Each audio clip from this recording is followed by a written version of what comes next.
Kenapa saya memilih bulan Desember? Karena di bulan Desember saya takut diajak ke gereja. Karena di bulan Desember ada hari Natal.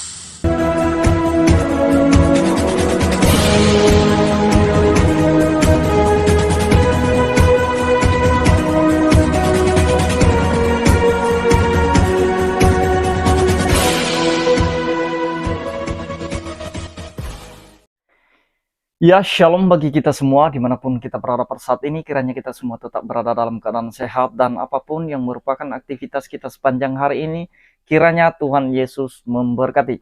Dan kembali berjumpa lagi di channel kita ini, yaitu Zemayan Yasin. Terima kasih buat teman-teman semua dan juga para sahabat yang sudah mendukung perkembangan channel ini dengan setia.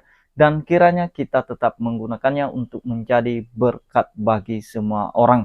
Nah, teman-teman, pada video kali ini saya akan membahas tentang seorang mualaf di mana dia mencoba menghujat hari perayaan Natal atau hari kelahiran Kristus.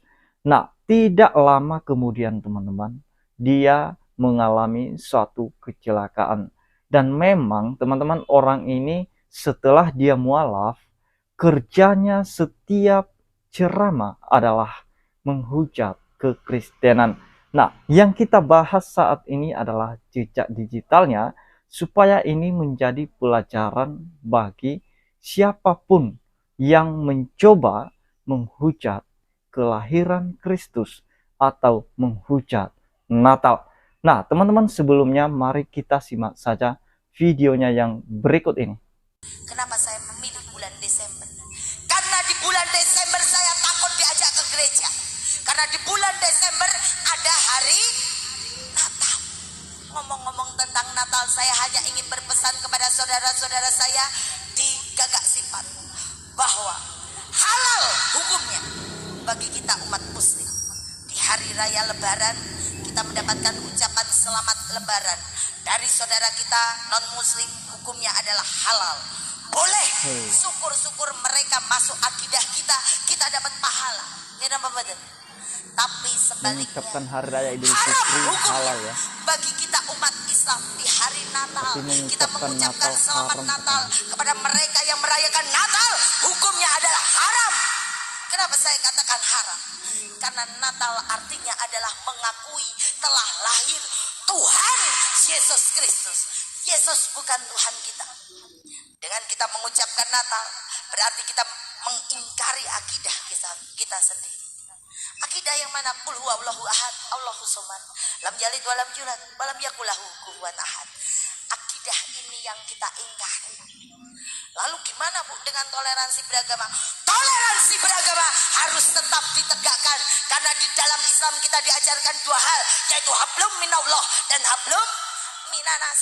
Minanasnya dengan siapa saja, termasuk saudara-saudara kita non muslim. Jadi tidak perlu Natalan kita demo di gereja, ngantemi mereka, tidak perlu. Karena apa? Kita hablum minanas, hanya caranya yang perlu kita rubah.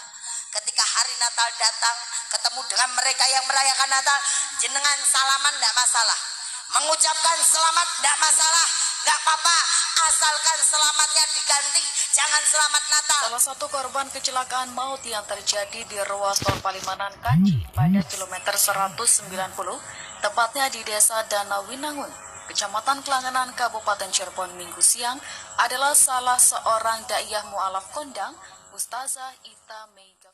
Nah, jadi itu dia videonya teman-teman ya. Kita perhatikan bahwa orang ini, wanita ini, setelah dia meninggalkan kekristenan karena menurut pengakuannya dia beragama atau berlatar belakang agama Katolik, dan kemudian dia pindah agama, dan setelah dia pindah agama maka dia mulai berceramah dan mulai menghujat agama lamanya. Dan kita lihat tadi apa yang dia katakan, bahwa kalau ada saudara kita yang non-muslim mengucapkan selamat hari raya Idul Fitri, maka itu halal bagi kita. Nah, kalau ada saudara non-muslim yang mengucapkan selamat hari raya Idul Fitri, itu halal. Tetapi sebaliknya katanya, Sebaliknya, kalau kita mengucapkan selamat Natal bagi mereka, maka haram hukumnya. Nah, enak ya teman-teman, seperti dia ini. Kalau bagi dia itu halal, tapi bagi orang lain itu haram. Nah, teman-teman, sebenarnya pernyataan-pernyataan seperti ini, teman-teman, itu sama sekali tidak bisa dipertanggungjawabkan oleh mereka. Ada beberapa oknum ustadz yang mengatakan bahwa tidak boleh kita mengucapkan selamat Natal, karena itu mengingkari akidah kita. Padahal atau sesungguhnya di dalam kitab suci mereka sama sekali tidak ada larangan untuk mengucapkan selamat Natal. Kecuali kalau misalnya ada dalilnya yang mengatakan bahwa jangan kamu pernah mengucapkan selamat Natal bagi non-muslim. Kalau misalnya ada dalilnya yang secara eksplisit kalimatnya mengatakan demikian, maka kita pun maklum. Tetapi ini pernyataan-pernyataan yang tidak bisa dipertanggungjawabkan oleh mereka, karena sama sekali memang tidak ada larangan itu di dalam kitabnya. Tidak ada larangan untuk mengucapkan Natal, dan tidak ada juga anjuran atau himbauan untuk mengucapkan Natal. Nah, jadi mengucapkan Natal ini itu berdasarkan bagaimana hubungan antar sesama manusia atau hubungan antar agama yang satu dengan agama yang lain. Nah, karena sama sekali menurut saya, kalau misalnya pun ada yang mengucapkan selamat Natal dari antara mereka, sama sekali tidak ada dalil yang mereka langgar, karena memang tidak ada dalilnya yang melarang itu. Nah, jadi kalaupun misalnya tidak ada orang yang mengucapkan selamat Natal, itu tidak masalah bagi orang Kristen. Sama sekali tidak bermasalah. Orang Kristen tetap merayakan Natal. Kenapa orang Kristen merayakan Natal? Karena orang Kristen mengimani bahwa Allah telah datang dalam rupa manusia, atau firman-Nya telah dikirim dalam bentuk daging. Karena pada mulanya adalah firman, dan firman itu bersama-sama dengan Allah, dan firman itu adalah Allah, dan firman yang adalah Allah itu telah menjadi manusia, telah menjadi daging dan diam di tengah-tengah manusia. Karena ada satu visi misi Allah di dunia ini untuk menyelamatkan manusia, untuk membebaskan manusia dari hukuman dosa. Nah, itulah sebabnya Allah datang dalam rupa manusia, atau firman-Nya diutus dalam bentuk daging. Dan sebelumnya malaikat Jibril sudah memberitahukan tentang hal itu kepada Maria dan juga Yusuf dan juga kepada para gembala pada saat itu.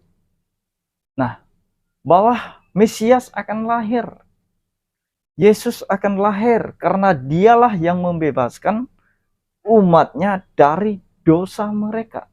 Dia yang menyelamatkan umatnya dari dosa. Nah, jadi itulah tujuannya Kristus datang. Jadi kalau misalnya pun ustazah ini, dia mengatakan bahwa Tuhan kita bukanlah Yesus, ya tidak masalah. Orang Kristen pun tidak pernah memaksa siapapun untuk menuhankan Yesus atau untuk percaya kepada Yesus sebagai Tuhan. Tidak ada pemaksaan. Orang Kristen tidak pernah memaksa. Ingat itu, tidak pernah memaksa siapapun. Nah, kalau misalnya pun ada orang percaya kepada Kristus sebagai Tuhan dan Juru Selamat pribadinya, itu karena anugerah. Atau dalam bahasa lainnya, itu karena hidayah yang dia terima. Nah, Kenapa orang Kristen merayakan Natal? Karena itu perintah dari kitab suci. Karena Yesus berkata ketika dia perjamuan dengan pengikut-pengikutnya, dia berkata bahwa ketika kamu memakan roti ini dan meminum cawan ini, itu akan menjadi peringatan akan aku. Dan seperti yang dikatakan oleh Paulus sendiri dalam Timotius, dalam suratnya kepada Timotius, dalam 2 Timotius 2 ayat 8 dikatakan di situ, ingatlah ini, Yesus Kristus yang telah bangkit dari antara orang mati, yang telah dilahirkan sebagai keturunan Daud, itulah yang kuberitakan dalam Injilku. Jadi awal kalimat dari ayat 8 ini, kata Paulus, ingatlah ini. Jadi lawan kata dari ingat ini adalah melupakan. Kalau kita mengingat kelahiran Kristus, kematiannya, itu artinya kita tidak melupakannya. Jadi tidak ada masalah kalau kita memperingati kelahiran Kristus. Karena Yesus yang mengatakan, ini menjadi peringatan akan aku. Yang artinya kita terus memperingati. Dan juga Paulus sudah menyampaikan, ingatlah kematian dan kebangkitannya, bahkan kelahirannya. Jadi itulah sebabnya orang Kristen memperingati. Supaya jangan melupakan, memperingati kelahiran Kristus, kematiannya. Itulah sebabnya ada Paskah, Hari Raya Paskah, dan juga kebangkitannya. Kita tetap memperingati itu semua. Kenapa kita peringati? Itu sebagai bukti atau sebagai tanda bagi kita bahwa kita tidak pernah melupakan karya Kristus. Tidak pernah melupakan bahwa Kristus itu pernah jadi manusia, atau Allah itu pernah datang dalam rupa manusia untuk menyelamatkan manusia dari hukuman dosa. Jadi kalau ada yang non-Kristen tidak mau mengucapkan selamat Natal, ya tidak masalah, no problem. Nah, jadi yang menjadi problem itu kalau menghujat perayaan Natal itu, menghujat hari Natal, menghujat kelahiran Kristus. Nah, jadi akibatnya seperti ini tadi. Dia akan mengalami sesuatu hal yang mengerikan. Tiba-tiba malapetaka. Jadi saya lihat informasi beritanya, itu dia kecelakaan itu karena dia mau ceramah di suatu tempat. Ada pengajian ya di suatu tempat.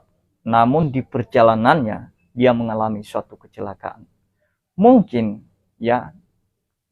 dari rumah dia sudah persiapkan ceramahnya, dia sudah mempersiapkan hujatannya terhadap Kristen, dia sudah mempersiapkan bagaimana dia menghina kekristenan nanti di pengajiannya. Itulah sebabnya kalau manusia tidak bisa menghentikan dia, maka kemungkinan besar Tuhan yang akan menghentikan hujatannya itu dengan caranya Tuhan sendiri. Sekali lagi kita tidak membahas orangnya, tetapi kita bahas jejak digitalnya. Kalau misalnya ada polemikus muslim yang keberatan tentang hal ini, ya harus dihapus video-video hujatan-hujatan para mualaf itu, supaya kita tidak bisa membahasnya lagi dan tidak bisa muncul di YouTube lagi untuk bisa kita komentar kembali. Jadi kalau masih ada jejak digitalnya, wajar kita sebagai orang Kristen meluruskan dan mengomentari tentang hal yang pernah dibelokkan oleh para mualaf itu. Demikian yang saya sampaikan teman-teman, kiranya Tuhan Yesus memberkati kita semua. Selamat Natal dan selamat menyambut tahun baru 2023. Dan kiranya di tahun 2023 kita menjadi manusia yang baru, di mana kita meninggalkan manusia lama kita di tahun 2002 ini. Kalau mungkin ada sifat-sifat kita yang menyakiti sesama kita, yang menyakiti hati Tuhan, kita tinggalkan di tahun 2022 ini. Jangan lagi kita membawanya di tahun 2023. Biarlah terjadi pembaharuan di dalam hidup kita, supaya kita tetap menjadi umat yang layak di hadapan Tuhan. Terima kasih teman-teman. Tuhan Yesus memberkati kita semua. Shalom.